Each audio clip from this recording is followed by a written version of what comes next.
on your forecast coming up soon. Thanks, Em. The Wrdw County Sheriff's Office is searching for a missing teenager. The Sheriff's Office says 14-year-old Bradley Lyons was reported missing around 7:20 this morning. He was last seen at his home on Louise Drive near Lake Edisto Road wearing a Cabela's brand camouflage hoodie and black sweatpants. If you have any information, call the Wrdw County Communications Center. And the search for the United Healthcare CEO suspected killer is stretching into a fifth. And a holiday parade in Southern California took a frightening turn when an officer crashed his motorcycle into the crowd, injuring 10 people. This video shows the moments the officer appears to speed up, heading towards the crowd of parade goers. Those injured, including the officer, suffered non-life-threatening injuries. And if you missed out in November, applications for DSNAP assistance are now open for several of our South Carolina counties, Aiken, Edgefield, and Orangeburg counties. The online enrollment period begins today. And to pre-register for those DSNAP benefits, Monday through December 13th, you can receive in-person assistance at your county DSNAP site. But here's the thing, you will not be eligible for DSNAP benefits if you've already have regular SNAP benefits. The link to pre-register is there on your screen and on our website at wrdw.com. And today, those in Columbia County showed up and showed out in their best Christmas spirit.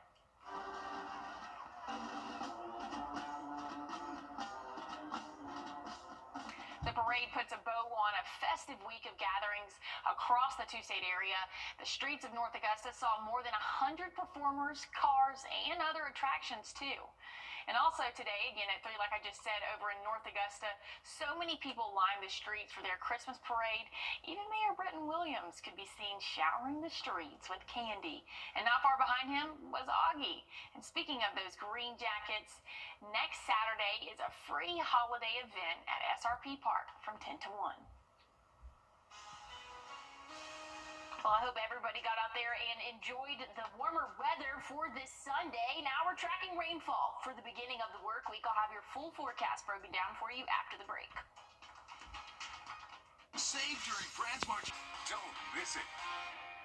All right, let's go, guys. Come on.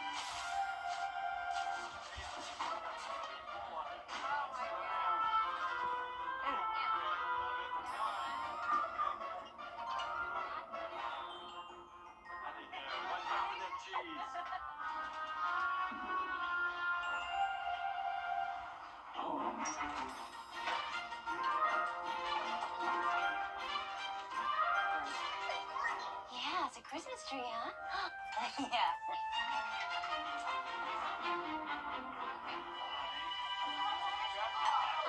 Okay, guys, ready? Open the sound. La la la, best one yet, guys. Here we go. Oh, Rockus! What are you doing out there? Come on in. Look who I found outside.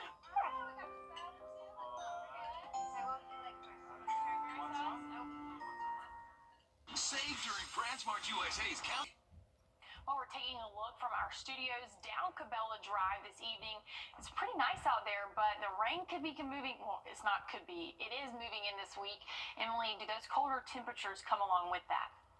Well, actually, Hallie, it's going to be a little bit warmer for the first half of our work week, but that colder air is coming in. So right now, though, we're sitting at 51, and that's kind of been the high temperature for really the past couple of days. So that just shows you that today was a lot warmer than what we have been seeing. We saw those lower 60s this afternoon, so now we're in the 50s as the sun has set. We're cooling off for us, but we have warmer temperatures, warmer air on the way for us. But with that, it's going to be accompanied by rainfall, but that cooler air kind of back to regular programming, if you will come back by the end of the week. Not tracking rainfall at the moment. There's some rain over in the state of Alabama, but as we go throughout the overnight hours, that's when we could expect to see a few to many isolated showers for us. So again, if you kind of missed that there late around midnight, maybe 1, 2 a.m., we could see massive showers move through our area, kind of have a little bit of a break, but when everybody's getting out there on the roadways, and then we'll see a couple of showers for the late afternoon, becoming a little bit more widespread for our evening. Tuesday, starting off the day, mostly dry. Then we're going to see that heavy rainfall get here for the afternoon. That's going to last into our evening hours as well. Once we get into the overnight hours, maybe a few breaks here in Augusta, but some of our southern counties could definitely still be tracking rainfall as we go throughout the early morning hours. And around 9, 10 a.m. Wednesday, we could still expect to see heavy rainfall for us. But good news is, looks like around the afternoon, things will look a little bit better for your Wednesday. So here, I'm going to take it step by step, a little bit closer look of what we can expect overnight tonight. Again, that rainfall is going to be moving through. Temperatures are warming up into the 60s tomorrow, but we're going to be accompanied with rainfall, so it might not be able to enjoy it as much. And then overnight, tomorrow night, we can expect to see rainfall. Start off your Tuesday with temperatures, I think they'll be in those 50s there. And then here's some rainfall moving in again late Tuesday into Tuesday evening and even into Wednesday. Now, Wednesday, that front's officially going to be pushing through. We could see some sustained winds, anywhere from 10 to 15 miles per hour. Wind gust could be up to 20 to 25. So it's going to be a windy day for us Wednesday. That's going to be accompanied by rainfall. So again, a wet start to our week and then drier conditions Thursday and Friday for us. So colder conditions are going along with that. When it's all said and done, rainfall total is going to be anywhere from 2, maybe 3 inches in some spots. So not anything super drastic, but just know we do have a chance of rain again for the start of our work week. But check out Thursday's high. We'll be back in those lower 50s, and that's going to be pretty consistent throughout the weekend. Today, crowds gathered in Damascus celebrating with chants, prayers, and the occasional gunfire, bringing the end of the Assad family's 50 species of owls from the East Coast is working its way west. How that is fueling a major ethical battle for those wanting to conserve the native owl population in the West after the break. Need convenient stocking stuffers or gifts for friends on the go? Pick up a Parker's Kitchen gift card. They're good for almost everything in store and fuel at any Parker's Kitchen location. Hardee's original bag packs 2 full-size favorites plus fries and a drink for just $5.99. No junior burgers or tiny nuggies, just full-size goodness for big-time value. The $5.99 original bag, only at Hardee's. Well, the spotted owl has a special place in the history of Pacific Northwest. At the center of the timber wars when the environmentalists fought the logging industry to save old-growth forest and protected the spotted owl habitat. But as Ezra Kaplan reports, there's a new threat to the species, and it has the stewards of nature taking a very different approach to conservation. We're in an emergency situation now with the spotted owl. Their decline is so drastic that their probability of extinction is very high at this point. Joe Liebezeit leads the bird conservation program at the Bird Alliance of Oregon. The spotted owl is a relatively large owl. It's native to the Pacific Northwest, and they, with a lot of the logging that took place, they precipitously declined because they're really dependent on closed canopy forests with a complex structure and also really big old growth mature trees. But there's a new bird in town causing problems. It's called the barred owl, and it's not from around these parts. So the barred owl is native to the east coast of the United States, and their range is expanded. They've been able to take advantage of habitat alterations in the Midwest, things like people planting rows of trees for windbreaks. It's created a bridge for a lot of the spotted owls to move over and to come out to the West Coast. The competition between the two is fierce. The spotted owl is picky. It needs old-growth forest, lots of space, and a particular diet. Barred owls, on the other hand, well, they are a lot less fussy. Just ask Robin Brown, a biologist with the Fish and Wildlife Service. So it sounds like the spotted owl is kind of a picky eater, whereas the barred owl eat just about anything. Yes, the barred owl will eat just about anything is the best way to say it. And that gives them the ability to pack into areas. So an area that a spotted owl would require to get enough food to survive, so a territory for a spotted owl could hold as many as 4 pairs of barred owls. In short, the barred owls are pushing the spotted owls out from the little bit of space they have left for them to inhabit. And since the spotted owl is on the endangered species list, the U.S. Fish and Wildlife Service is required by law to do everything they can to protect them. So we have a window to act. That window is closing. So if we want to continue to have both spotted owls and barred owls on the landscape for the future, we need to act now. Casanelli is the state supervisor for Oregon's U.S. Fish and Wildlife Service. She says that for both species to survive, some barred owls have to be removed. The plan adopted by the Fish and Wildlife Service will allow for up to 15,600 barred owls to be killed each year for the next 30 years, a maximum of almost 500,000 birds.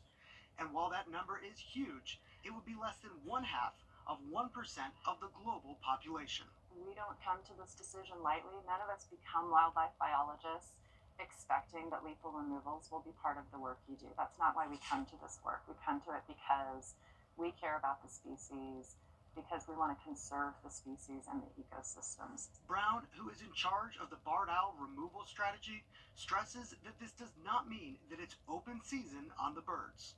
There is no hunting season on barred owls. The strategy has never included, in any of its forms, has never included a hunting season or a bounty in barred owls. No one can remove barred owls unless they have a permit under the Migratory Bird Treaty Act. Still, the tool of choice for certified removal experts will be a shotgun. One of the worries that I have about killing barred owls is that we are essentially will have dirty hands in this prospect. Jay Odenbaugh is a philosophy professor at Lewis and Clark College. He wrote an opinion piece for the New York Times about the plan to kill barred owls. There's a lot of thought philosophers have given to the distinction between killing something and letting it die, between taking the life of something and essentially letting nature take its course. And one thing that makes this issue so complicated is that whatever we do, in a sense, we are implicated. It was human behavior that brought the barred owls to the Pacific Northwest, and he questions whether this human intervention is the right choice. One of the principles you might think here matters is do no harm. We've already done harm. And now the question is, should we pursue a lesser evil? It's a conundrum that those in charge of the plan acknowledge, but they also have a duty, under the Endangered Species Act, to act. We know it can be controversial and difficult for folks. We also know that it can really work and it can help us maintain that biodiversity that we know is so important. The spotted owl has in some ways become a gauge for the health of a forest, for an ecosystem. Losing them would on some level be existential. But if we don't start, if we don't do something now to preserve spotted owls, we will lose them. They will become extinct. A battle to save a species, challenging the ideas of conservation and facing death head on. And while the plan for removal is moving ahead, animal conservation groups aren't giving up the fight to stop it.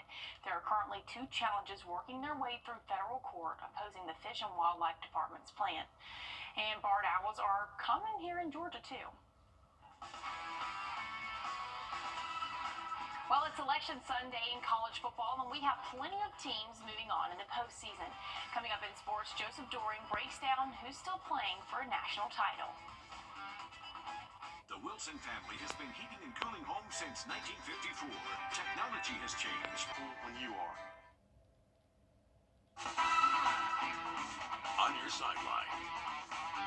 A monumental day in the world of college football. The first ever 12-team playoff in history has been finalized, and we have some exciting matchups on the horizon to determine who's going to take home the first ever 12-team college football playoff trophy. We're going to start with Georgia. The Dogs took home their 15th SEC title on Saturday against Texas, thanks to the help of backup quarterback Gunnar Stockton and running back Trevor Etienne. UGA is once again back in the playoffs, and they secure the number 2 overall seed. After playing in back-to-back games that went to overtime, Kirby Smart's team will get some much-deserved time off as they also secured a first-round bye. Up to Death Valley, Clemson took down SMU Saturday night on a walk-off field goal to secure the ACC title, which also gave them an automatic bid to the playoffs. The 10-3 Tigers secured the final spot in the 12-team playoffs at number 12. And over in Columbia, the hope of making the playoffs for Shane Beamer's South Carolina Gamecocks has officially faded. Even though the Gamecocks took down Clemson in the Palmetto Bowl last week, they miss out on the 12-team playoff. The CFP committee ranked them at number 15, which is actually 1 spot ahead of Clemson, but without the chance to play that extra game, South Carolina will instead play in the Cheez-It Citrus Bowl against Illinois. That game slated on New Year's Eve down in Tampa Bay. Now, I wish I could show you each matchup in this bracket, but we're going to work with a little bit of imagination right now. Starting at the bottom right here, this game will take place on Friday, December 20th. 10 seed Indiana is going to face 7 seed Notre Dame, and the winner is going to move on to right here to face the number 2 seed Georgia Bulldogs. The next 3 games, all of these take place on Saturday, December 21st. 11 seed SMU going to take on 6 seed Penn State. The winner of that game is going to take on the 3 seed Boise State Broncos. Moving up to this slot, 9 seed Tennessee taking on 8 seed Ohio State. The winner moving on to take on the number 1 overall seed Oregon Ducks. And finally, all the way at the top is going to be the 12 seed Clemson Tigers heading to Austin to play the 5 seed Texas Longhorns. The winner of that game heading right up there to take on the number 4 seed Arizona State Sun Devils. Everybody, welcome to the future of college football. Well, I don't really like the future of college football. Roll Tide. So, anyways, we'll Go Dogs! anyways, we're gonna move on from that. But looking at rain chances for the start of the week, they're gonna be here for your Monday, Tuesday, and Wednesday morning for us. We'll be in the 60s. You're really not gonna be able to enjoy that warmer weather though, because again, we will be tracking rainfall. Once we get into the end of the week, temperatures drop back to really what we have been seeing, those lower 50s. Sunny sky conditions though for your Thursday. Now Friday, we can expect to see those temperatures rise just a little bit in those middle 50s, but check out the overnight lows. By the time we get to the end of the week, we'll be back to below freezing temperatures for at least our Thursday, Friday, and Saturday, but we have a little bit of warmth here for the next couple of days. Those mornings not looking too bad. We'll be in those upper 50s, upper 40s, for the start of your Monday. But again, we are just tracking rainfall for us, so make sure you have that rain gear. Make sure you give yourself a couple extra minutes out there on the roads. It looks like we'll be mostly dry tomorrow morning, but we are expecting rain overnight, so always just give yourself a couple extra minutes. That's just a good rule of thumb there. Windy conditions, I do want to point that out real quick. We are expecting a front to move through Wednesday. That's going to drop our temperatures, but that's also going to bring us some gusty, windy conditions for us, anywhere from 10 to 15 mile per hour sustained winds. So it could be up to 20, 25 wind gusts, Hallie. Well, hey, stick around. There's more news, weather, and sports right here tonight on News 12 at 11 o'clock. Save during BrandsMart